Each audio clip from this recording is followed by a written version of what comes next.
What's up? What's up, everyone? Josh O'Leary here. Pro Wrestling Sauce. Here we are. Another Wednesday night. Here, a little bit early. Look at that. A little bit early. Usually here at 10:15 Eastern Standard Time, right here on the Slipperhouse Extra YouTube channel, but I'm coming at you a little bit early tonight. Coming at you a little bit early. If I can pop on early, I will. So hit the notification bell to be notified if I hit the stream early, hit the show early here. We're gonna get into it tonight, guys. We got SmackDown, we got Raw. We're gonna break into all of the stuff tonight. Thank you all for being here. I was testing out the graph. I didn't put that graphic away before we started the show. Silly me. Leave a chat if you'd like. I will do my best to read it. I thought we were going to have Cowboy Nate joining us, but he may be too tired. I'm too tired. He wasn't too tired to attend Monday Night Raw. But he did call in on Monday, so I can't be too mad. I can't be too mad. But if he does join us, that'd be fantastic. I mean, he can even call in over the phone. Nate, if you're watching, you can call in over the phone. You don't have to appear on screen. You can kind of do how you did last time. It'll be fine on my end at least. But I'm Josh O'Leary, and normally I'm joined with my brother Jacob. He is over in Germany, so the time zone difference isn't really working out for our weekly program here. He's joined us once on I think it was a Raw live reaction for our final hour program. He joined us one time there and hasn't been back. Hasn't been back since because he's been very busy and has a long work schedule that doesn't permit him really to be here at this time, considering he is in a different part of the world in a totally opposite time zone. It's early morning over there for him right now. It's late night for me. So it's tomorrow already for him. It's already tomorrow. But it's still tonight for us. So I'm going to get into the things that have happened this past week in wrestling and give you my thoughts on them. Okay, these are my thoughts and my opinions. And kind of how I felt about the whole thing overall. And let's get into it. Thank you all for being here. Like, share, and subscribe. Leave a comment if you like I said before. All right, I don't have any special graphics tonight. Didn't load anything up. What is this? Oh, that's a sound. Why is that even still here? We can get rid of that, right? We can do that live. What is this? Oh, it's Teddy Long. Gee, okay, so I do have some graphics, but I don't have them labeled. I was doing a cleanup on some things over here, getting some things rearranged, updated the OBS, and it's looking a little bit spiffy. All right, cool. I think we sound good too. Everything's. You have some graphics. Yeah, we sound fine. Good. Got to check everything. We got to make sure we're all right. And I'm going to pull up my notes, guys. I have notes, right? We got SmackDown notes. We're going to take it back to SmackDown first. Okay, that's only fitting. We're taking it in that order, right? SmackDown, we had the weekend, and then we had Raw, and now here we are on Wednesday night, right? 8/12/2026. We're going to get into it. SmackDown, up first.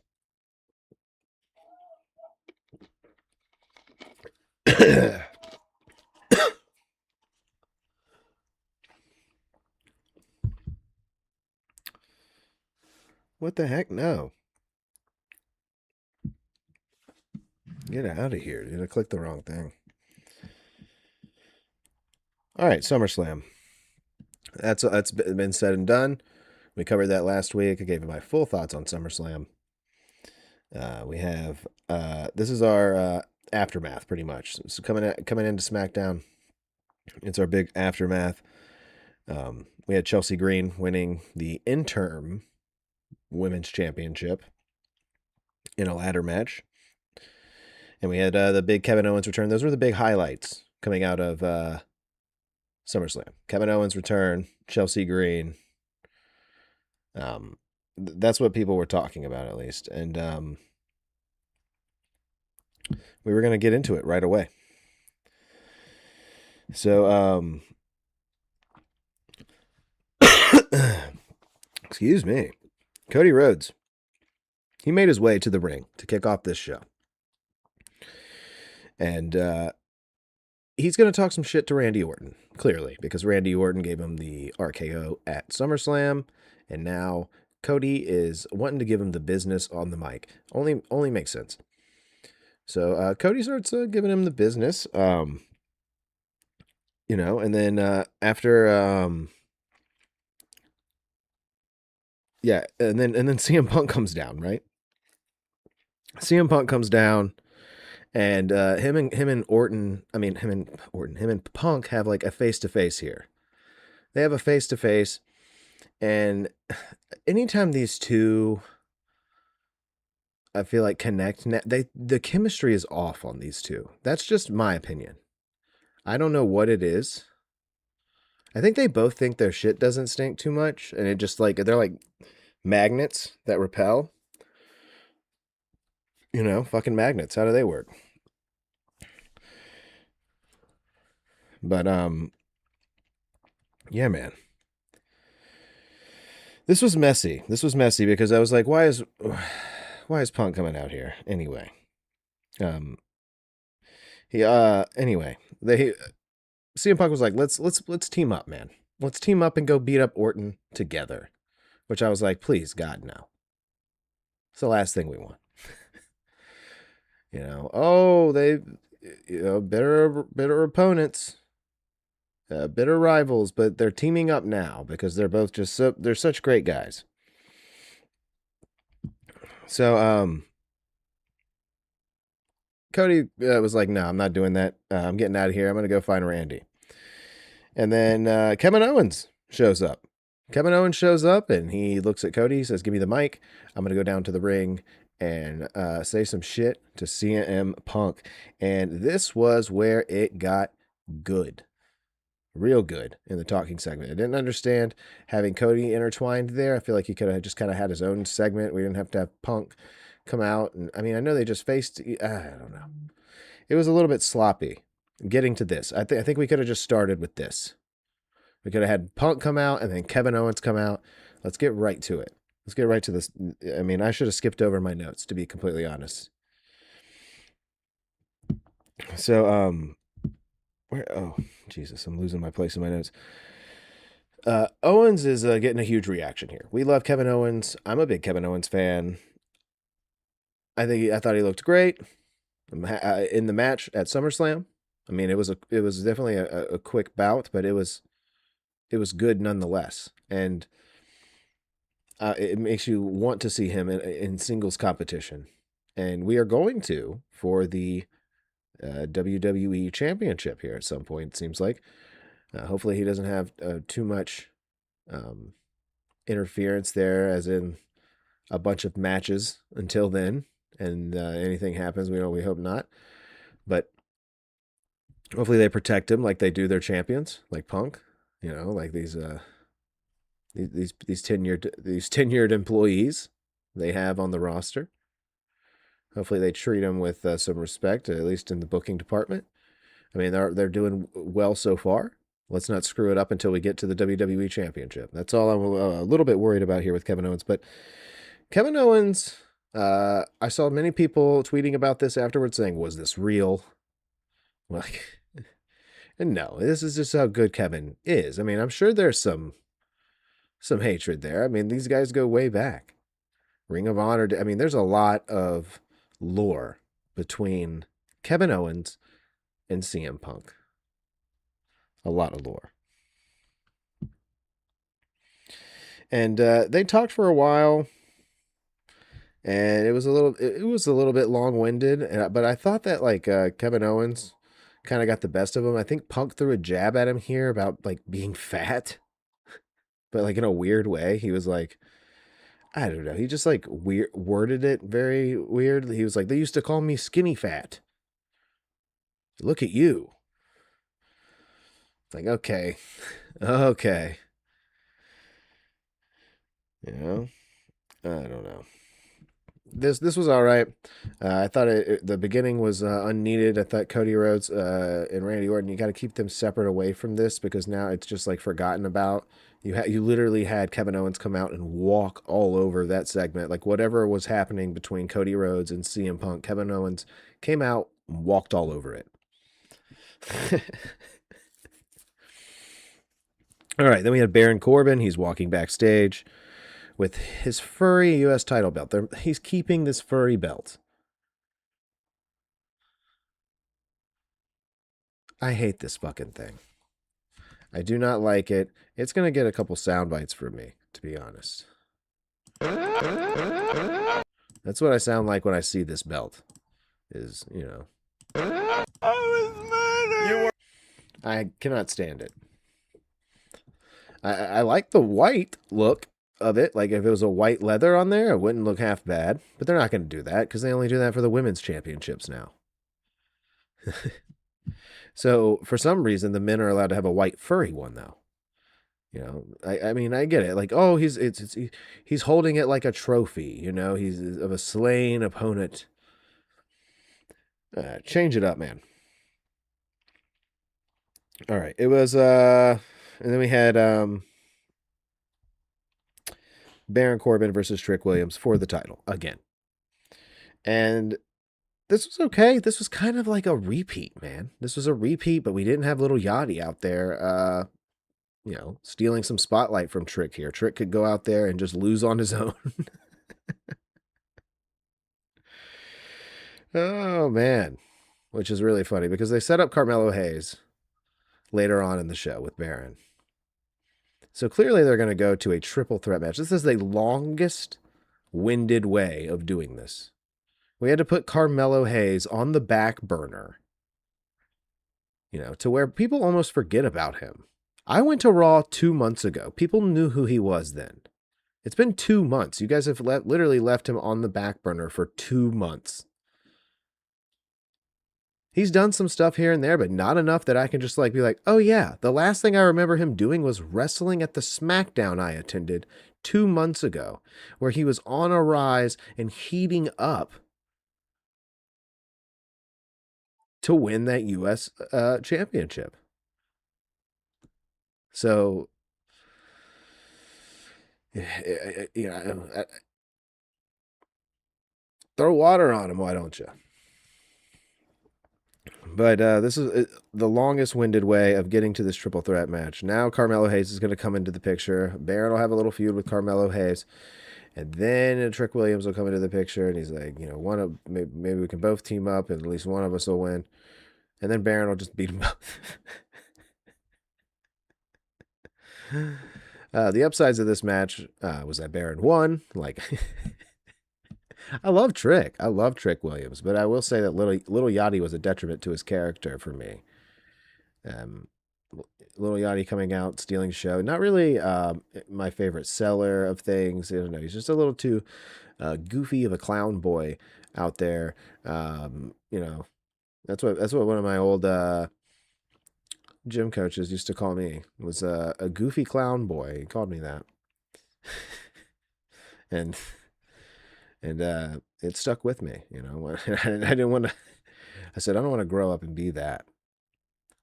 Okay, and that's how Little Yachty came off as a manager to me with Trick Williams. He was kind of stealing the spotlight.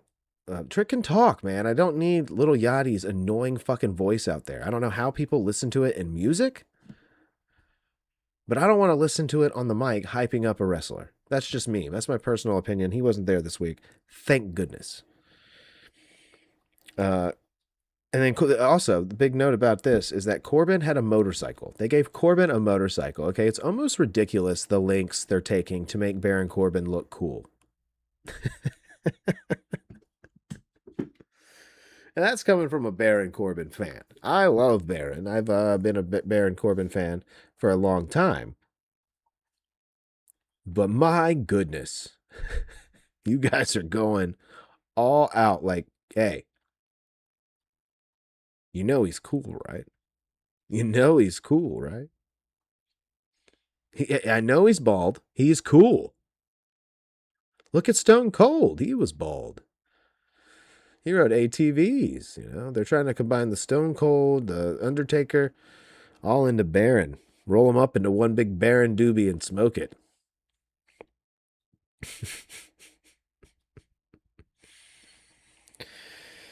All right. And then also a note here is that the WWE advertised the first half hour of the show being commercial free of SmackDown. They said this first half an hour is commercial free. The first match did not start until 28 minutes into the show. Just so we're aware. This company. They do those things and they think you don't notice. But it's like the first thing I notice. I'm like, oh, commercial free? Immediately I'm thinking big match. We're having a big match kick off the show. Holy shit. But no, we got to fit Cody Rhodes in there so he can act emotional or whatever the fuck on TV for, you know, his regulated 8 minutes of screen time. Before we have the real stars, CM Punk and Kevin Owens, come out here, the guys who are really over right now, cut promos on each other, you know? And that went way longer than it should have. It was good, but it still went way longer than it should have. But 28 minutes into the show, we finally got some fucking wrestling here. And unfortunately, it was Fatal Influence versus Chelsea Green and Tiffany Stratton. For one of the versions of the women's tag titles here, okay,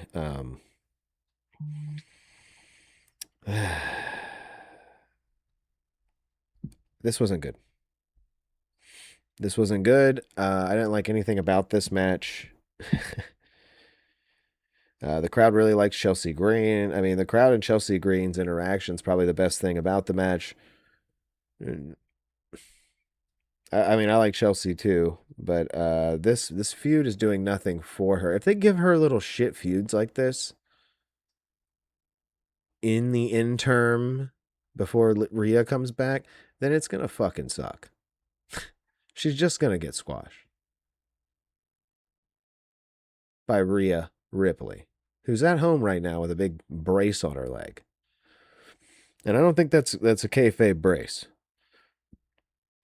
Those winces in pain then from the video I saw, because she can't stop live streaming for some reason. She can't stop appearing on these fucking live streams. Is that her husband that's doing this? Is that Buddy Murphy that's live streaming on fucking Twitch, taking donations from fans? That shit's fucking embarrassing, bro. That shit's really embarrassing. He was on there like selling like Rhea Ripley's used flip-flops and shit to fucking like 55-year-old dudes who want to like buy it and smell it and jerk off.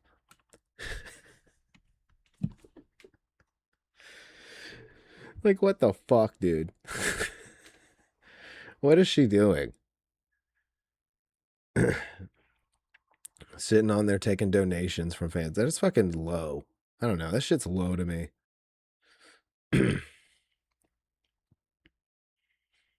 Yeah, it's like someone with a bunch of sponsors, like just taking donations from fans. We're also taking donations from fans. Like, for what? You're doing it, man. You got take the most money you can from big corporate, right? They got a lot of money. Let's take a bunch of money from them.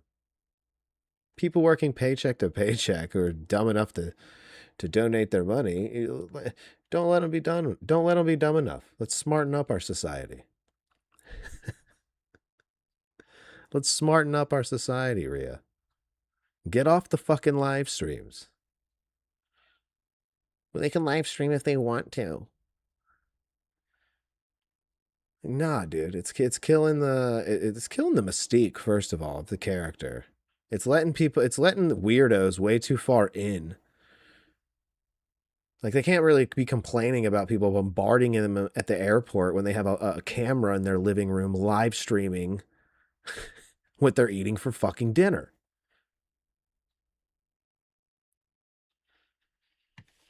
I don't know.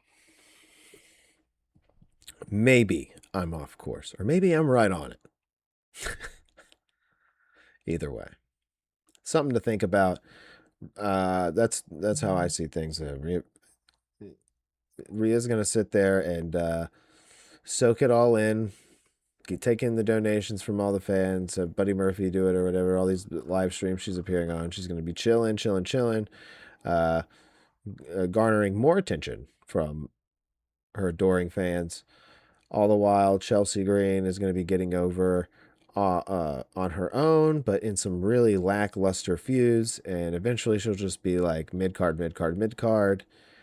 The U.S. title will probably be put above her at some point, or they'll do a feud between her and Tiffany as well. Maybe. Oh, Tiffany wants the main title. Maybe that'll be her biggest a challenge yet. Is Stratton before Rhea comes back? Maybe she wins against Stratton, and then Rhea's just gonna crush her. That's what's gonna happen, guys. That's what's gonna happen. And then after she crushes her, Buddy Murphy's gonna take Rhea Ripley's ring worn toe ring and sell it on TikTok. He's gonna take her shin pads, her sweaty shin pads, and sell them on TikTok or whatever the fuck they're doing. They might as well be like those what's her name, the NPC girl who's like yummy ice cream, yummy ice cream. Yeah.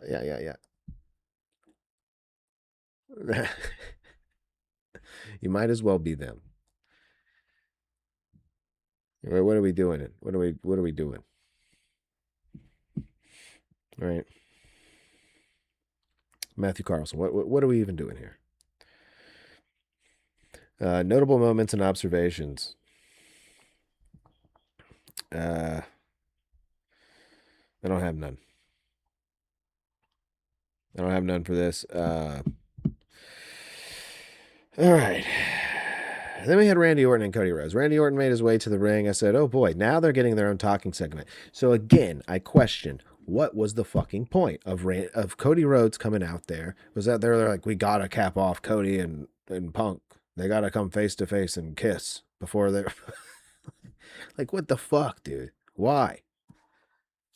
You could have had some wrestling in there for that hour, for that half hour, commercial free half hour. With Cody Rhodes needed his 8 minutes of on air screen time at the beginning of the show. So Randy Orton comes out and he's talking about how he's going to come after Cody Rhodes. And he's not saying anything too crazy here. And this was a pretty straightforward segment. Randy Orton talks his shit. Cody Rhodes comes out, confronts him about this. Randy Orton gets out of the ring. You know, I think they may have even had people like come and try to separate them or something like that. But then Randy started making no sense on the mic. I swear he started making no sense. He started just like rambling, it seemed like. He was like, do you know why I did these things? Do you know why I did these things? And it just made no sense. And even Cody called him out on it. It was like, what the fuck are you even talking about? He's like, listen, bitch. I think he said, you're the last legend here. And he's like, who's going to kill you? And it was a good line. It was well delivered. And I was like, thank goodness. Now Cody Rhodes is back on track. This is what we needed. We needed him in a feud away from this title. And to get things spiced up again. He even said he doesn't have to be the good guy anymore. He says, I don't have to be the good guy anymore. I can take you out, Randy. And I was like, all right, Cody, let's go. Let's get hot. Let's do a cartwheel. Come on. Let's get it going, Codester.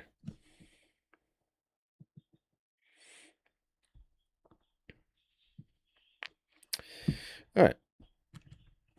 Let's see here. And then we had a Brock Lesnar video package. They keep playing this video package, and like, whatever, dude.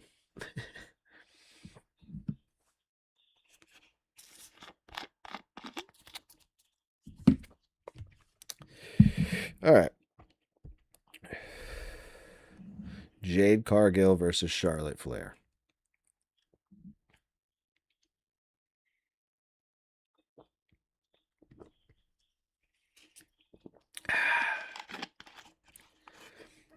All right. This was the main event.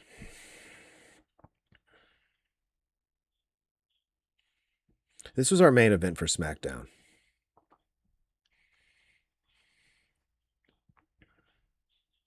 It was not good. It was not good. Charlotte Flair comes out looking like a giant Alexa Bliss. We had Jade Cargill looking very clunky in the ring. No chemistry with Charlotte. Standoff and aura farm as much as you want. No chemistry is produced between those two auras colliding. Okay? Zero chemistry. The only thing that happens is a bunch of stink lines, a bunch of cartoon stink lines start coming off. Wrestling-wise, terrible. Terrible. Who are you to say that? You're not a wrestler. It was terrible, man. I'm not a wrestler, but I'm certainly a watcher. Right? I know what I'm seeing. I'm seeing some shitty fucking wrestling. This thing had to be saved by an Alexa Bliss sudden appearance. And then, wait, hold on. We had B-Fab and Meechin in there too. Don't forget Cargill's people.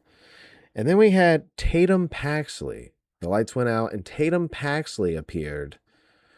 And she seems to be another dark goth girl character. I don't know. I didn't know who she was because I'm not up like on NXT like that. The WWE, I'm going to be straight with you guys. They took out the WWE network. NXT died for me after the network. After the network went away, NXT died for me. Oh no. Our OBS is chunking hard there. Jesus, we chunked hard. Hopefully we didn't lose anyone. If anyone's here, leave a comment if you feel free to do so. I'm still on the SmackDown review side of things. I'm going to get into Raw next because I don't really have much more to say about Charlotte Flair and Jade Cargill. But welcome to the main roster, Tatum Paxley. That was SmackDown, guys. That was SmackDown. It was all right. It was all right. I mean, I thought it was going to be a hell of a show for some reason. I thought, like I said, I thought commercial-free half hour, we're going to get a big match. Holy shit, what are they doing, dude? What are they doing? Even if they debuted Tatum Paxley like in a big match somehow. Like, you know, Nick Aldis comes out and says, you know what? I had fun adding people to that match at SummerSlam. I'm going to add somebody to this Charlotte Flair, Jade Cargill match. It's Tatum Paxley. That would have been cool. But they're not going to do anything hype like that. Instead, let's just have the lights go out. Let's have her jump off the top rope and scream, and everyone can be like, whoa, they got a new page.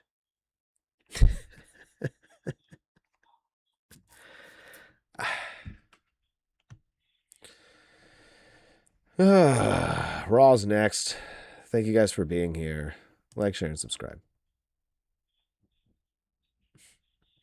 No Cowboy tonight. I don't suspect he's going to make it. As in, it's we've already been over a half hour into our show, which is commercial free, by the way. No commercials. That is until we acquire sponsors. Like I said, I would love to take money from big corporation. Big corporation is allowed to call me and give me money. But I do not want to take money from the audience. That seems, I don't know. It's never something I strive for. Like when I was growing up, I was like, oh yeah, I want to be Conan. I didn't see Conan like. I mean, yeah, they paid for a ticket, but they paid for a ticket to see a live show. So you are taking money from the audience in that sense. But it's to see a live taped program, right? It was taped. It wasn't really a live show. So what you were seeing, a taped program. It'd be like paying to see a sitcom, you know, something that you see early. So that's what you're paying for. You're paying for the early screenage.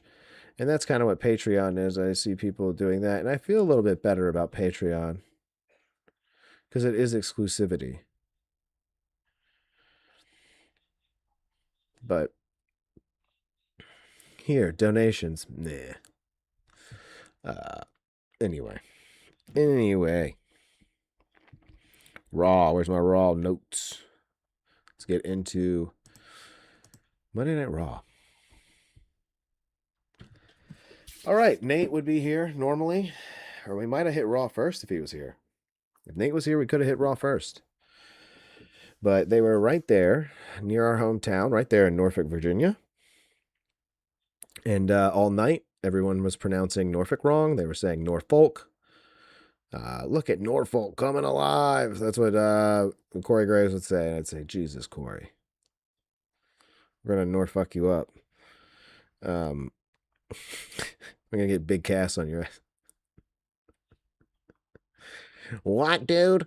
You know what Cass did to Carmella? And they're guys, get out of people's personal lives from back in the day. You don't know shit. You don't know shit. I don't know shit. I'm just talking. Like I said, thoughts, rambles, incoherent gurgles and sounds. That's what this is. And that's what you do as well, right? We all do it.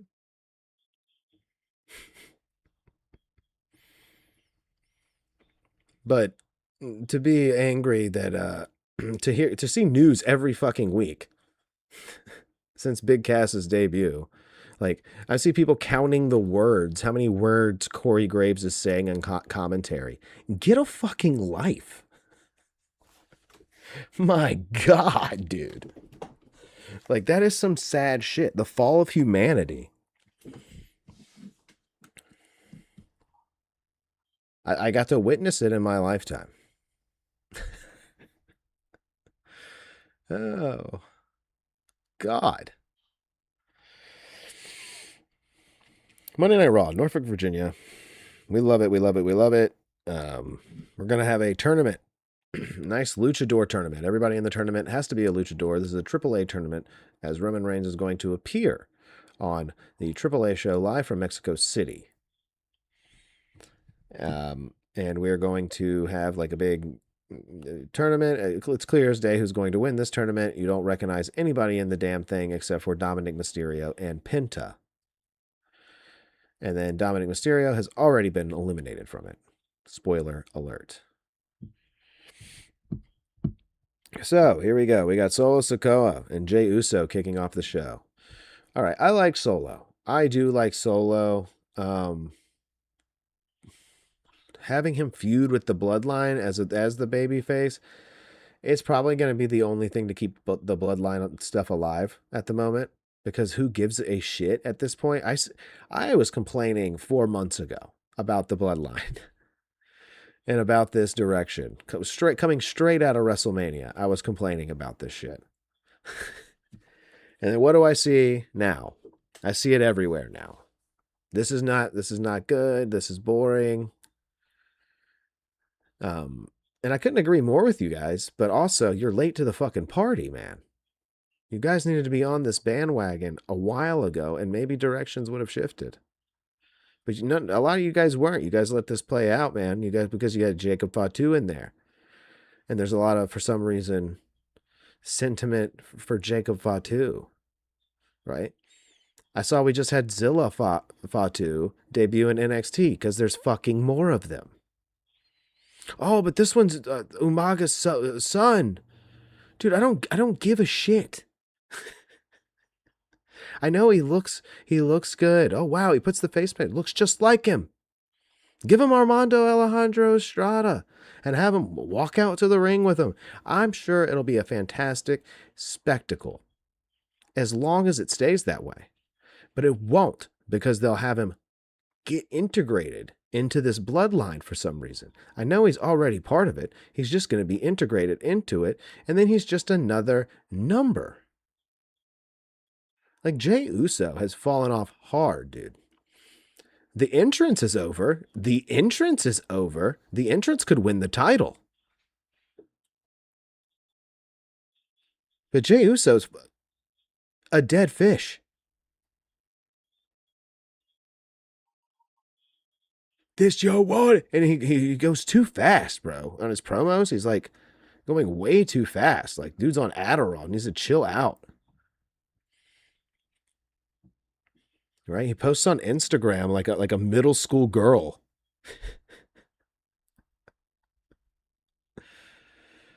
Like the fans are like the you know, his best friend or something, and I don't know, they just like left him at the dance or something for a girl or something. He's like, this just warning shot. Bow. Pew pew. I do like Solo's pew pew and his look out, everybody okay back there. Like, Solo's making a mockery of it, which is really good, and I hope he continues to do so. Even though the results of the end of Monday Night Raw did not go in his favor, spoiler alert, I hope he continues to not abide by the bloodline rules, even though he's going to be delivered to Roman, according to Jey Uso here. But this promo was not great between these two. I thought it was kind of dull. I thought the crowd sounded fucking confused on who to cheer for. You have Jey Uso, who I said, entrance over like crazy. They love his entrance. But you also have Solo, who is very cool and funny. People are laughing at Solo, think he's very funny, think his jokes are good. And so the crowd's kind of confused on who to root for here. Then we had Penta versus Laredo Kid. And if you were going to fall asleep during a Penta match and you were there live, you could have been Cowboy Nate, because he was there live. He called in to the final hour program that we have here, live every Monday and Friday night for Raw and for SmackDown. He called in as he was live there in Norfolk, Virginia, and told us that Penta only had 5 moves, which is one of Nate's famous phrases. When Nate was having a long stint here on the sauce, he coined the term 5-move Penta, and he said 5-move Penta is back, and he couldn't be more right here. I didn't think this was good. I thought this was a very boring match. I thought Laredo Kid looked slow for a luchador, you know, not really up to snuff with what I wanted to see from these two. Didn't think it was that great. Penta won this match, and he's going to advance in the tournament to where someone gets to face Roman Reigns. It's going to be Penta. All right. And then we had Akira Tozawa versus Austin Theory. Now, for some reason, Logan Paul's just like the cuck friend. I don't know what's going on with his character, but I almost feel bad for him too. He needs to get away. I almost feel bad for him just as I do Braun.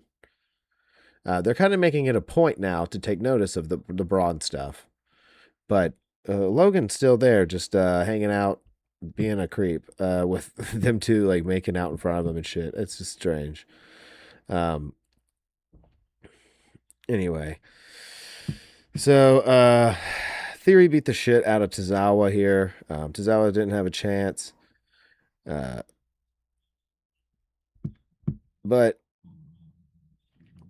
and then everybody beat him down, Logan Paul included, and then it looked like Braun Breaker was going to get in there and get a spear or two in on Tozawa. Didn't happen. Oba's music hit, Oba Femi, and then Nate was there live. He said he did not do the dance. I'm sure he wanted to, but I think he was with some people. He probably was like, I can't do the dance, not with everybody here. I'll just do Oba. Oba. And he joined in on the chant for Oba. But Oba interrupted Braun, so Akira Tozawa got away from that spear, which was good for Tozawa. You know, we like that. Um, yeah. So Braun Breaker seems to be upset that people are calling Oba Femi the future. That kind of is the feud here, because Michael Cole said these are the cornerstones of WWE's future, talking about Braun and Oba.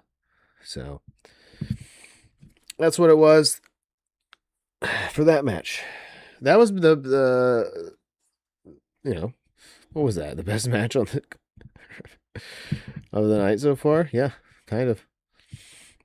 Shout out to Zawa too. He's no fucking joke. Go back and watch the Cruiserweight Classic if you can ever find it anywhere.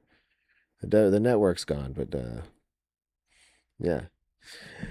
All right, then we had Kim Possible and the Goth Ghost Girl from Kim Possible facing off here in the ring. It's Stephanie Vaquer and Becky Lynch, both claiming ownership of the women's WWE World title that Liv Morgan has, right? So these two are gonna, I guess, clash here to see who's gonna become number one contender and take it from Liv Morgan here. Vaquer, they really couldn't be more opposites. They definitely seem like they are opposites there, but they also seem like they have great chemistry. It seems like the opposites attract, right? The magnets thing. All right, Dragon Lee, Dominic Mysterio. On the live, I kept calling Dragon Lee Ray Phoenix. I'm so sorry. Very dumb, slightly racist. Why would I do that? I fucked up a few times though, and I did that. That's the luchador thing. Sorry. It's just I don't know. I honestly thought Dominic Mysterio was gonna win. I thought there's no way they're gonna bury him this hard. And they are. They're burying the fuck out of Dominic. He did something to piss somebody off. I'm seeing reports of that too going around now. And I've been saying that too, that Dominic is just kind of like, damn, falling off. He's been very lackluster since WrestleMania. And the win-loss record reflects that. All right, man. This match was requested by Dragon Lee backstage. And he got what he wanted. And we had Dirty Dominic versus Dragon here. And Dragon won here, which really surprised me. I was shocked on stream. I was like, holy shit, dude. Dominic is being buried. But it was okay because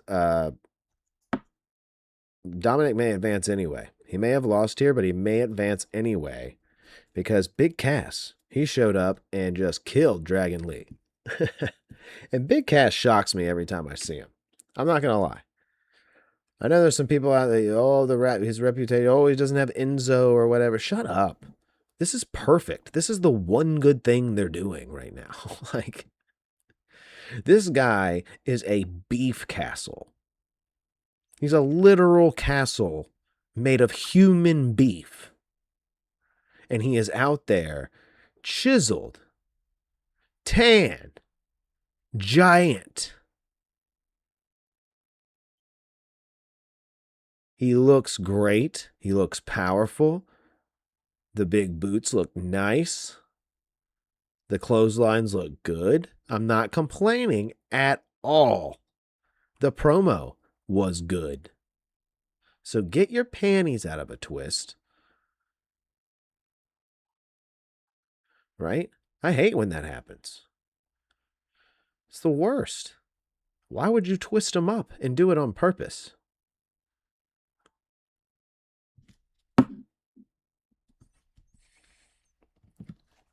Big Cass looks good. And stop counting the words that Corey Graves says on commentary. That's not what you should be paying attention to. You should be looking at that mountain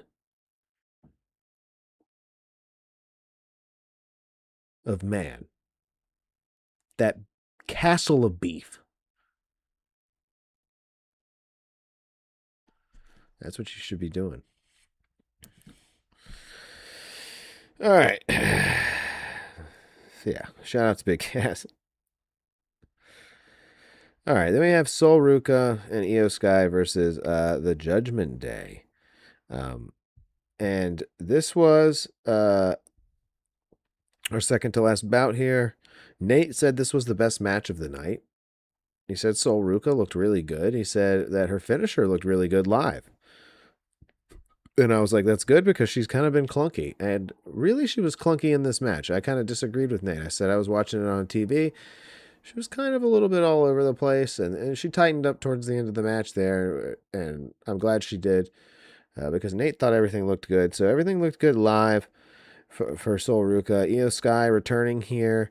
Roxanne Perez and Raquel Rodriguez had no chance in hell. The only other takeaways I really had here from this was that Roxanne Perez does not jump. She does not jump when she does her moves. She looks very small. She almost looks like Minihausen. The way Minihausen, the way El Torito does his moves out there, that's how Roxanne Perez be looking. And she'd be doing these shitty moves, and the announcers have to be like, she's the prodigy. It's the prodigy. And they said it like 500 times. Prodigy, that's her prodigy. Did you know she's a prodigy, Michael? And then they zoomed in on her ass, and her ass says prodigy, prodigy, prodigy, prodigy. It's like, guys, you're laying it on too thick. I don't think she's a prodigy at all. I think you're trying to figure out what the fuck she's good at.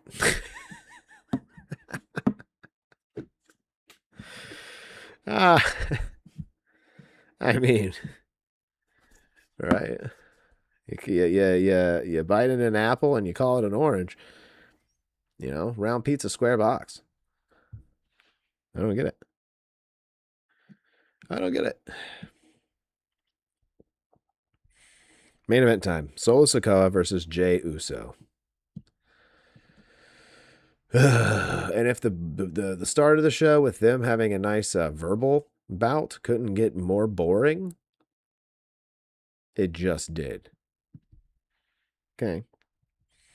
This match was not good. This match, shades of Jimmy and Jey Uso at WrestleMania. Keep this family. This family does not need to wrestle. They are fucking soft with each other. They have no chemistry with one another on television or in ring on television. Fatu and Roman was all right. But that was really held back by that stupid fucking new move they're trying to get over from Jacob Fatu. Everybody's going to be puking up neon red blood capsules now. They fucking destroyed Royce Keys. They're going to have to keep him off TV now to get a big pop for when he comes back and not have him anywhere near the bloodline. And if you're not near the bloodline, then you're wrestling Danhausen.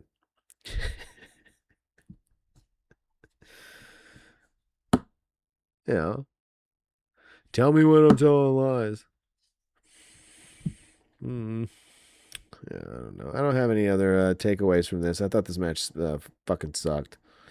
I thought the finish was bad. I don't know, man. And like, where was Jacob Fatu's involvement in this? Like, wasn't he involved with the solo stuff too? Like, this shit is like so lackluster and ass backwards, and like they're trying to do things to still keep Jay the same character. Like, they're not trying to actually flip anyone. They're trying to just keep everyone the same, but still revert back to 2 years ago. Like, the island of relevancy, right? They're trying to take that island and they're trying to have a volcano erupt and build more islands to where it becomes a full-blown 51st state. That's what they're trying. And that's how long they're going to extend it. To the point to where it has its own mayor. It's, its own coffee shop. Seth and Becky will open up their own coffee shop on the island. It'll be a great time. But also unneeded. And that was it, man. That was Monday Night Raw. Nate was there. I thought Norfolk got a kind of a lackluster show on TV, at least for me. Nate said he enjoyed it, so that's what matters. He said he yeeted with the crowd. I said, yeah, you're going to. It happens. It happens. When I went to SmackDown, it happened both times in the past couple of years. I went and attended a show, WWE based production, and it happened both times. Yeah, man. We love it. Good stuff, man. Good stuff. We talked about it here tonight. No chats tonight. That's all right. If you were joining us live, I appreciate it. Greatly so. We still have this up as an audio podcast. I believe it's a little bit behind. I pay for the lowest tier, service to where it uploads the episodes when I have enough space, and I don't only pay for so much space. So I think it's like 3 episodes at a time. So it gets a little behind, but then it catches up at a certain point, and then it gets a little behind again, and then it catches up.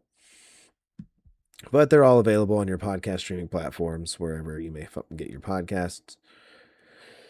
And yeah, I got nothing else for you, man. Nothing tomorrow. I don't think nothing tomorrow. Probably just working on some things, shows wise. And Friday we'll be back for a SmackDown final hour. So I'll see you guys on Friday vertically. You can send a chat in there. Much more lively crowd on Fridays and Monday nights. But if you're watching the playback or if you joined us live, thank you. I greatly appreciate it. We greatly appreciate it over here at Silver House Extra Extra. Like, share, and subscribe. We'll be back next Wednesday, 10 o'clock Eastern Standard Time, right here on Silver House Extra Extra. I'm Josh O'Leary. Everybody have a fantastic night. Stay swell. And my parting words. Can't wait for Otis to come back. He's going to get a fucking huge pop. You just wait. He'll get a fucking huge pop. All right, good night, everybody.